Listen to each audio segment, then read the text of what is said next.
अनु बेटा, वो तमाचे आ रहे हैं कि नहीं? आज तो तुम दोनों की शादी का सालगिरह है ना? हाँ मम्मी, बात हुई थी, आ रही है। जीजा जी आ रहे हैं। हे भगवान, मैं तो गेहूं काटे काटे कितनी काली हो गई। अच्छा। जीजा जी मुझे ऐसे हरम देखेंगे तो डर के भाग ही जाएंगे। भाभी, दीदी की शादी वाला लहंगा दिखा दीजिए। वो क्यों ना नच्ची?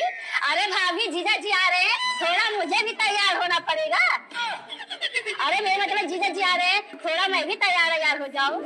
हाँ ठीक है, पहन लेना। अनु जाके अपनी तैयारी कर, वो तू भी साथ में चली जा। आने दो जीजा जी को, आज अपना अच्छा मेकअप करूंगी, मुझे देखते ही जीजा जी के होश उड़ जाएंगे। मम्मी जी, अनु कहाँ है? दिखाई नहीं दे रही। बेटा ये अपने कमरे में है, जाइए आप भी थोड़ा आराम कर लीजिए। जीजा जी, जीजा जी उठिए, जीजा जी आ रहे हैं। जीजा जी, मैंने मजाक किया था आपका